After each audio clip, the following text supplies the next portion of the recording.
Shalom, shalom, was on Christ bless. We'll give it a couple minutes, all right? A couple seconds. We'll get started in a minute. Officer Sear, most high Christ bless.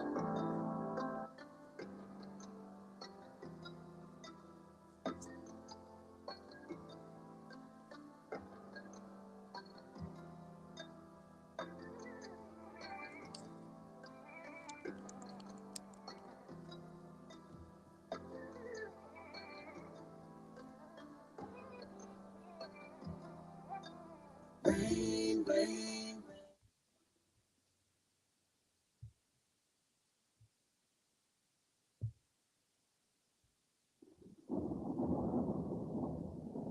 darkness outside. I needed to go away. Joy comes with the morning light. Wipe the tears off of my face. When it's raining, it's raining, it's raining. Open the blinds and fill the house up with light. My Bible shining. You bring the sun out at night, and I see the rain, and I needed to depart from my sight. You gotta hold the line in order to endure in this fight. And you know you gotta hold your head and gotta keep your chin high. It's a lot of pain we endure in this life. Keep the laws and the faith, and Christ will be with me. You will be with me. You gotta hold your head and gotta keep your chin high. It's a lot of pain we endure in this life. Keep the laws and the faith, and Christ will be with me. You will be with me when it's rain, rain, rain on my window. Rain. I feel the darkness outside. I needed to go away till joy comes with the morning light. Wipe the tears off of my face. Though it is raining, it's raining, it's raining. All right, shalom, shalom, most high Christ bless. Most high Christ bless. Hope everybody is doing well. Turn this off. Hope everybody's doing well. Hope everybody doing well. I know it's early. But we about to get it in. Um, Not sure if I'll finish, but we gonna do what we gonna do. And that we gotta do, we still gonna do it with something else. Officer CIUIC Raleigh, this is History in the AM, and we're gonna get right into it, all right? Right into it. Today's class is called The Counsel in Heaven from Zechariah's point of view. That's gonna be the history today. The Counsel in Heaven from Zechariah's point of view. Now, the reason why I'm bringing out this history today is because a lot of times when we go through stuff in our daily lives, the Lord's going to send trials and tribulations our way, okay? It's stuff that we got to deal with. He's going to send them our way, but he never sends stuff your way that he knows your spirit can't handle. So the stuff that you go through, the trials that you may go through on a daily basis or every week, or it may just hit you out of nowhere like a ton of bricks. The Lord did that for a reason because he know your spirit can handle it, and he's not going to put nothing on you that he know you can't handle. With that being said, when you're going through your trials, it's two things that's going on. It's your fight in the physical realm, like you actually having to deal with your spirit and fight this trial. And it's something else going on in another realm concerning your angel that is over you and your spiritual self in the heavens with the Most High. And they have something that is called a counsel. We'll get into all of this. But when you're going through stuff, a major trial, it's two things that's happening. You have a physical fight on earth, and you got another fight that's going on in the heavens. Your angel is in the heavens speaking to the Lord on your behalf. That's exactly what's going on. So I'm going to try to get through it today. If I can't, next time I come back, we'll finish it. But Today's topic is going to be the counsel in heaven, Zechariah's point of view. All right. So first scripture, without a doubt, start with my favorite scripture, Romans 8. My favorite scripture. Love this scripture. It always hits home for me. Romans chapter 8 and verse 19. Hope y'all can hear me well. For the earnest expectation of the creature waited for the manifestations of the sons of God.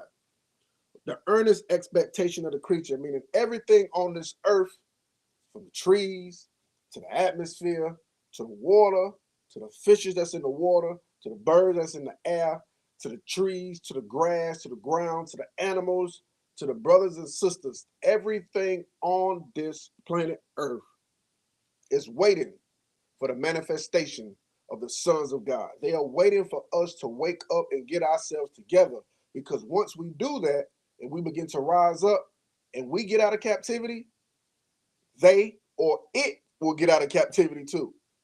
Why do you think the ozone layer is messed up? It ain't supposed to be like that. I was talking to one of my brothers real quick. I was talking to one of my brothers, and he was telling me that his child had a lot of allergies. And I was like, okay, well, damn, that's crazy, man. What they allergic to? He said, we did the scratch test and everything. Doctor said they just can't figure it out. So me and him was speaking, and I was like, you know what? They may be allergic to the air, because Esau destroyed the ozone layer. So it's nothing but toxins and stuff all in the air. So not only is everything else waiting on us, you got the oxygen in the air and the atmosphere waiting on the sons of God to wake up too. That's just heavy, man. So we got a heavy job to do. We got a real heavy job to do. Okay. Let me get Job 8 and 8. Job chapter 8, verse 8.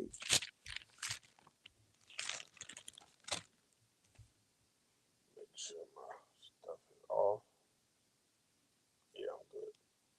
So Job chapter 8, verse 8. For inquire, I pray thee, for of the former age, and prepare thyself to the search of their fathers. So Job is saying you got to prepare a search for your fathers. What other way to search for your fathers than to go, well, you got to go to the history of your forefathers in order to search out them, to find out the things that we need to know or things that happened in the past that we can learn from. According to Romans 15, you have to do the search of your fathers, meaning what? You got to go back to the history. Hence the title, History in the AM. Okay, one more. Psalms chapter 77. Psalms chapter 77 and verse 5. I have considered the days of old, the years of ancient times. So we got to consider the days of old, the years of ancient times. So all of the years in the ancient time, in the Old Testament, stuff that our forefathers and our foremothers went through, we have to search that out in order to inquire, to find out what was going on in the former age. Okay? I just wanted to establish that. So now that we got that, we're going to start today. I'm going to give you the premise, show you where we'll start at. Today we're going to start at Nehemiah chapter 4. Now I want to catch y'all up to speed. So you have, during certain captivities, a lot of our forefathers, a lot of them was together during the same captivity. Now I'm not saying in every case they was always, even though they was in the same captivity, not saying it was the case that some of them knew each other. A lot of them was doing the Lord's work in the same captivity, but they never knew each other. But they read the history. They searched out the ancients of old. They read the prophecies. So they was able to understand, oh, this is what Jeremiah was talking about. Oh, this is what Nahum was talking about. Oh, this is what Daniel was talking about. Got it. They was able to put it together because of the scriptures. But in some cases, in some captivities, it was men that have books in the Bible that were together. That's what we're going to talk about today. You have Haggai, Zechariah, Nehemiah, and Ezra. All of them Persian captivity, okay? And during that Persian captivity, all of them was in the midst of each other, okay? Like, and Malachi. Malachi was there as well. If I didn't mention Malachi, Malachi was there as well. Because when you read in the book of Nehemiah, it says a lot of them went to camp together. So, matter of fact, see, let's get it. I got to get it right quick. This ain't a part of my class, but I got to get it. Nehemiah chapter 8, verse 1. And all the people gathered themselves together as one man in the street that was before the water gate. And they spake unto Ezra the scribe to bring the book of the law of Moses, which the Lord had commanded Israel. Okay, I'm going to jump to verse 4. And Ezra the scribe stood upon a pulpit of wood, which they had made for a purpose. And beside him stood Mattathiah and Shema, and Ananiah, and Urijah, and Hilkiah, and Messiah, and on his right hand and on his left hand, Pedaiah, and Mishael, and Malachi, and Hasham, and Hashbadana, Zechariah, and Meshullam. And Ezra opened the book in the sight of all the people, for he was above all the people when he opened it, and all the people stood up. What was they having? They was having camp on the street at the Watergate. They was having camp, teaching all of the people there, all of the Israelites, the laws of God. So a lot of these brothers that we speaking about, that we're going to touch on a couple of them, mainly Zechariah though. But the point I'm making is a lot of these brothers was together during their captivity. Just like today, it's a lot of mighty men that are in the midst of each other in this captivity of America that we're in Babylon the Great.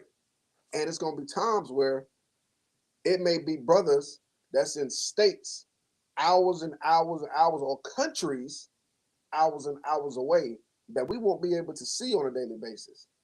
But when we finally get in each other's space, it's like we've known each other for years because of the scriptures. But it's going to be brothers in the truth that we're not going to meet. That doesn't mean that they're still not doing the work. That doesn't mean we're not doing the work. That doesn't mean they're by themselves. But my whole point is, it's going to be times in this truth where brothers do know each other, and it's going to be times where brothers don't physically know each other, but they're spiritually connected because of the laws of God. Hope that makes sense. Okay. Now, when you go into this history of this council in heaven that I'm about to go into, it's going into a point in time where the Israelites got liberty from Cyrus. And I'm going to get all of this. I'm just going to brief synopsis. The Israelites got liberty from King Cyrus. The Lord put the spirit on him to let the children of Israel go. Now, some of them went back to Jerusalem to build the temple. Northern kingdom, a bulk of them came over to this side of the earth, to Osiris, what is known today as America. And another section of the northern kingdom stayed in the land of their captivity. And they just sent funds, gold, and silver back to help the southern kingdom finish the building of the temple. Okay. During that time, something happened, and that's what we're about to get into today. Something happened. Okay. So I want to get Isaiah 44 and 26 first. What I want to get. The reason why I want to get this is because Zerubbabel and Joshua, the spirit was put on them to go back to rebuild the temple. Okay, the temple that was destroyed by the original temple that Solomon built was destroyed. Was destroyed by the Babylonians. Okay, so the Lord put the spirit on King Cyrus to let go the children of Israel, so the temple can be rebuilt. Okay, the southern kingdom, a lot of the southern kingdom, and some of the northern kingdom, they went back there to help the rebuilding. We're gonna get all that. I'm just giving you a synopsis. Now, in order for Haggai, Ezra, Nehemiah, Zerubbabel, Joshua, in order for all of them to understand that this temple had to get rebuilt, they had to search out the ancient of old. Meaning what? They had to go into the scriptures and read prophecies on men that was before them, the scripture prophecy to say, hey, it's going to come upon a time where, okay, and that's what we're going to get.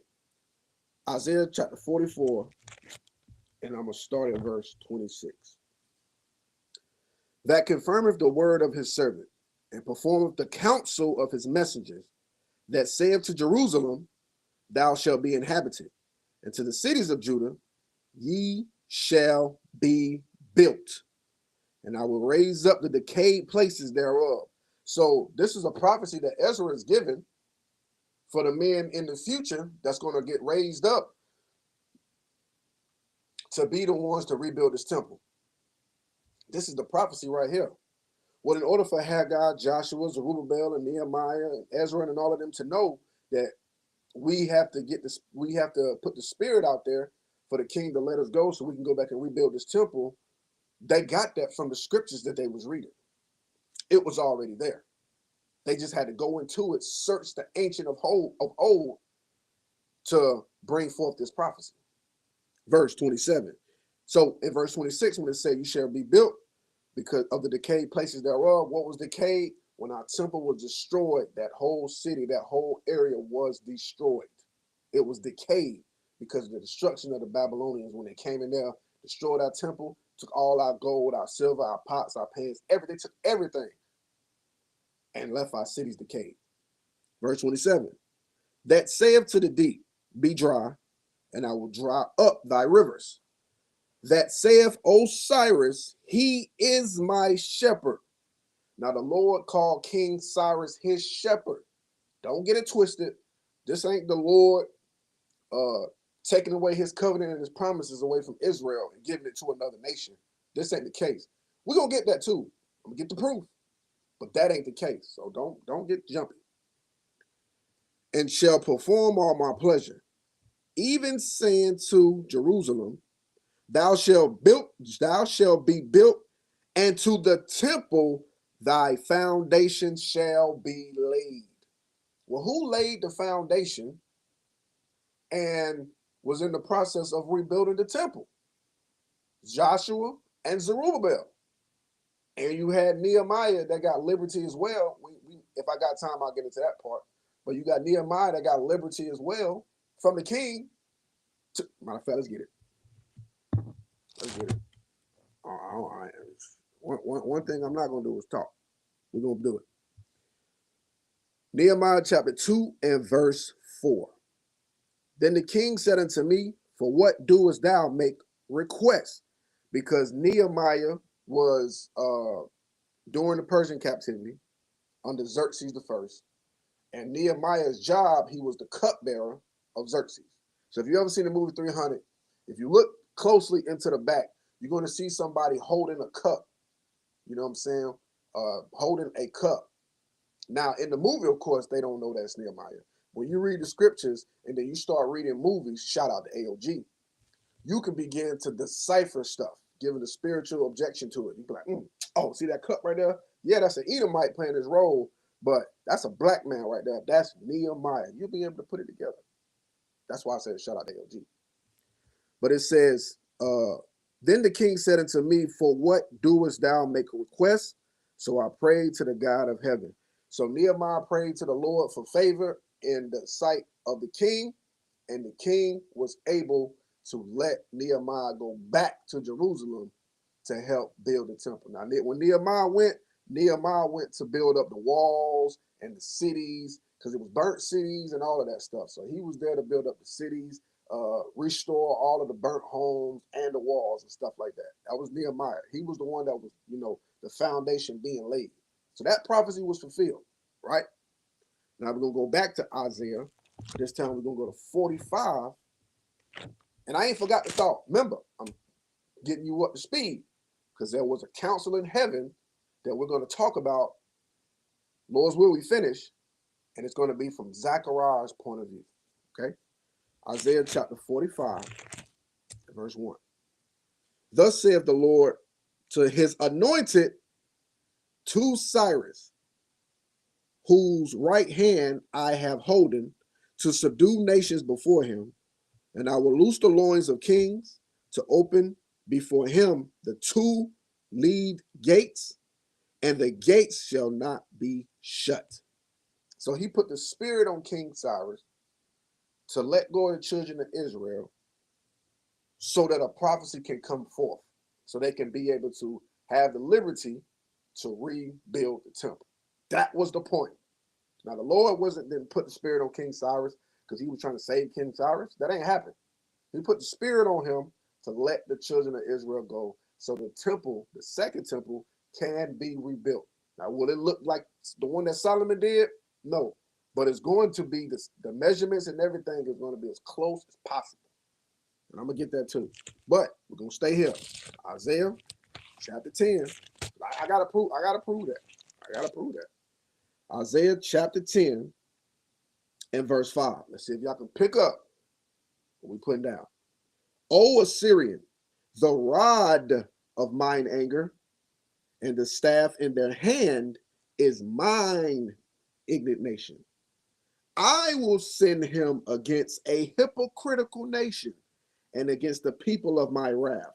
Will I give him a charge to take the spoil and to take the prey and to tread them down like the mire of the streets. Howbeit, he meaneth not so. So what is the Lord saying? The Lord said, it is me that is putting the spirit on them to chastise the children of Israel for them breaking my law. So if the Lord is putting the spirit on the heathen, he's using the heathen as his spiritual belt to punish the children of Israel. So if he's going to do it to punish, then he's going to put the same spirit on them to give us certain liberties in our land, in the land of our captivity. In the land of our captivity. Okay, that's why in Proverbs 21 it said the king's heart is in the Lord's hand. He turned it every which way. I might be butchering it, but 21 and 1. Y'all can read it on your own time. But he said, howbeit he meant not so. The heathen, they think it's really them that's doing it. So see, I'm doing good to the children of Israel. Or this is me. I got all the power that's putting them in captivity and can't nobody stop me. No. The Lord put that spirit out there in order for you to conquer like that. Or the Lord put the spirit out there in order for you to let the children of Israel go. This ain't you just doing this on your own. That's the Lord moving you. Neither do his heart think it so, but it is in his heart to destroy and cut off nations, not a few. So I just wanted to clear that up. That was the Lord that put the spirit on Cyrus, having mercy on us in order to let us go so we can go back to rebuild the temple. I just wanted to clear all that up. Now that we got that. And by the way, it wasn't just Isaiah that gave prophecy, that ancient of old, that Zerubbabel and Haggai and Nehemiah and Ezra, all of them read these prophecies. It was also Ezekiel, because Isaiah gave the prophecy that King Cyrus will raise up and give us the liberty. Well, back during the time of Ezekiel, which was during the Babylonian captivity, Ezekiel 41, the Lord actually put a vision on Ezra to give us the measurements of the temple. Because remember, during the time of King Solomon, David gave Solomon the blueprint on how to make it, because the Lord gave it to David. So David told Solomon how to make this temple. Ezekiel, the Lord put a vision on him of the measurements of the second temple. I'm going to just read a few verses. I'm not going to read all of that. Ezekiel chapter 41 and verse 1. Afterward, he brought me to the temple and measured the post, 6 cubits, broad on the one side, and 6 cubits broad on the other side, which was the breadth of the tabernacle. And the breadth of the door was 10 cubits, and the side of the door was 5 cubits, and on the one side, and 5 cubits on the other side. And he measured the length thereof 40 cubits, and the breadth 20 cubits. Then went he inward and measured the post of the door 2 cubits, and the door 6 cubits, and of the breadth of the door 7 cubits. Last verse, verse 4. So he measured the length therein 20 cubits, and the breadth 20 cubits before the temple. And he said unto me, this is the most holy place. So when you read on down, the Lord gave a vision to Ezekiel, the blueprint on how to build the temple, the second temple. This way, when Zechariah, when Nehemiah, when Joshua, when Zerubbabel will go into the scriptures, when they're teaching the people and they're going into the scriptures to learn and to get their studies up, they will be able to read the blueprint that Ezekiel wrote in chapter 41, 42, 43, so forth, right? That blueprint that the Lord put on him. So now they can be like, hey, listen, Cyrus gave us liberty. Now we able to go back to rebuild the temple that Isaiah was talking about. So it went, okay, well, okay, all right, cool, we got to do that. How we going to build it? Remember? Come on, man. Remember Ezekiel was talking about, let's go to it. Ezekiel 41. Remember, well, it wasn't no chapters then. But remember, Ezekiel was telling us the measurements. So boom, then they go to the Ezekiel and they begin to read all of the measurements.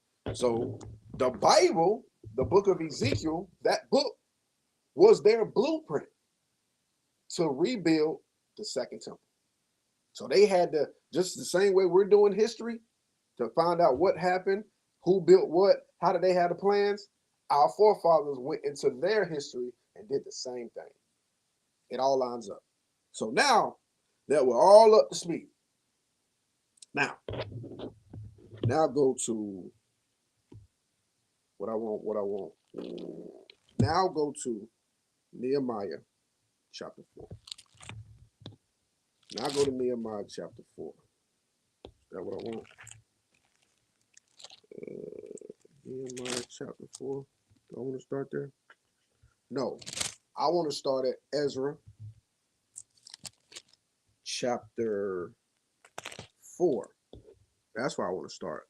I want to start at Ezra chapter 4 and verse 3. And it says, no, you know what? Verse 2. We're going to do a lot of reading because we got to get the history. Lord, will I finish it? Ezra chapter 4 and verse 2. Then they came to Zerubbabel and to the chief of the fathers and said unto them, let us build with you, for we seek your God as ye do. And we do sacrifice unto him since the days of Esarhaddon, king of Assur, which brought us up hither.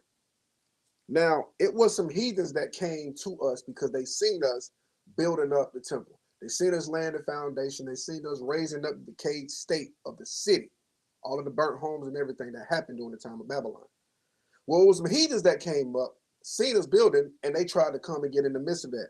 The same thing Esau do today. Always try to come and get in the midst of something that Israel got going on. But let's see what our forefathers said. But Zerubbabel and Joshua and the rest of the chief of the fathers of Israel said unto them, ye have nothing to do with us to build an house unto our God.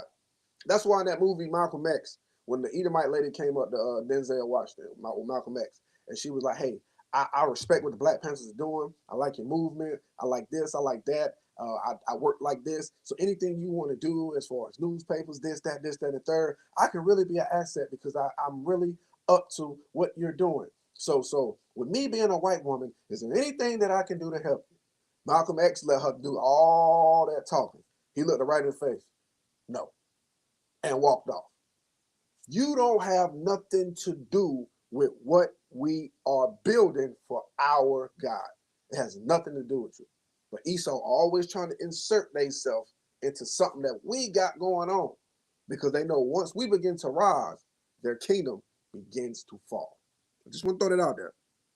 Verse 3 again, but Zerubbabel and Joshua and the rest of the chief of the fathers of Israel said unto them, you have nothing to do with us to build an house unto our God. But we ourselves together will build unto the Lord God of Israel, as King Cyrus, the king of Persia, have commanded us. Remember, that was prophesied in Isaiah that will happen, that in the future, in the Persian captivity, we would have liberty to go back and build this temple because the Lord put the spirit on Cyrus in order to do so. That's what Zerubbabel is saying. So how does Zerubbabel know that about King Cyrus? He had to go into the history and read the prophecy. How did he know Joshua, Nehemiah, Ezra, how did they know how to rebuild the temple? They had to go get the blueprint from Ezekiel. Verse 4, then the people of the land weakened the hands of the people of Judah and troubled them in building. Troubled them in building. So anytime it was meant for us to go do something, the heathen always came to hinder the building. That's the whole point of this, to hinder the building. And a lot of times when stuff begins to happen and it happens and it happens, sometimes you begin to get spirits put on you. Spirits become to rise. They become to rise up on you, and you got to fight them. But when things happen back to back to back, the devil gets in the midst somehow, and he begins to take a toll on you, and you got to fight. You got to be able to acknowledge, and you got to be able to decipher whether or not the devil is on you or you in the spirit. You got to be able to do that. That comes with self-examination. Okay. Verse 5. And hired counselors against them to frustrate their purpose all the days of Cyrus, king of Persia, even until the reign of Darius, king of Persia. And in the reign of Artaxerxes, in the beginning of his reign, wrote they unto him an accusation against the inhabitants of Judah and Jerusalem. So they begin to write accusations. They begin to write letters to the kings of that time, lying on us, slandering us, so that the hindrance of the temple can't be, so the building of the temple can be stopped. Can be stopped. A little tongue-tied this morning, but we're going to get through it. You know, we was at the drills. Jeez. But that's the point. Let's go to Second Ezra. First Ezra. Let's go to Second Ezra.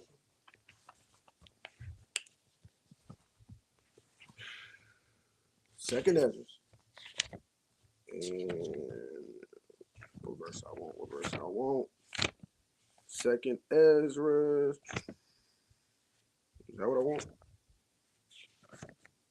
What's the first? Y'all bear with me. Yep. First Ezra chapter 5, verse 72. But the heathen of the land, lying heavy upon the inhabitants of Judea and holding them straight, hindered their building. Now, this is during the time of Ezra. So when you read in the Bible, the book of Ezra, that's Ezra. Nehemiah would be second Ezra because they're during the same time period. First Ezra would be third Ezra. And second Ezra would be fourth Ezra. So it's 4 books of Ezra. And all of them was during the same period, during these 4 books. So it says, hindered their building. How? 73. And by their secret plots and popular persuasions and commotions, they hindered the finishing of the building all the time that King Cyrus lived. So they were hindered from building for the space of 2 years until the reign of Darius. So now, I bring that out because it's going to be popular persuasions, it's going to be commotions, it's going to be a lot of slander against the children of Israel in order to stop the building or the rebuilding of this nation that God had set up. Because we are beginning to stand back up on our feet, and it's making the heathen scared. They don't know what to do. So it's different steps to this, to the trials and stuff that Israelites are going to go through. And one of those trials is what they've already been doing. They've been hindering the building, where they send in spies, or they put plots together, or they slander us to stop the building of the Lord's people. Okay, to stop the building. All right. Now, I'm gonna go back to Ezra, chapter 4, and verse 21. Give ye now commandment to cause these men to cease, and that this city be not builded, until another commandment shall be given from me. So the hindrance begin to stop. Remember, it stopped for 2 years. So when you're trying to do something and it stopped, you're trying to do something, it stopped. You go this way, it gets hindered. You go that way, it get hindered by the heathen. You go this way, it get hindered by the heathen. You can do everything according to the law that the heathen has set up because they're under the guise of the Most High. You know what I'm saying? Be subject to all the powers that be. You can do everything to the T from what they wrote down or what they added to the judicial system, and they will still hinder you. And you sitting there like, wait a minute, bro. You told me if I do this, if I do that, I can get this card. I can put this card right here. I can be able to do this for 8 to 12 months, be able to do this. I did everything. Look, I even wrote it down and it's in the contract. They will still say, yeah, but it ain't good enough. They will still hinder. They will bring something that ain't even in the contract that y'all signed for each other. They will bring that in the mix just to hinder the building. That's what happens.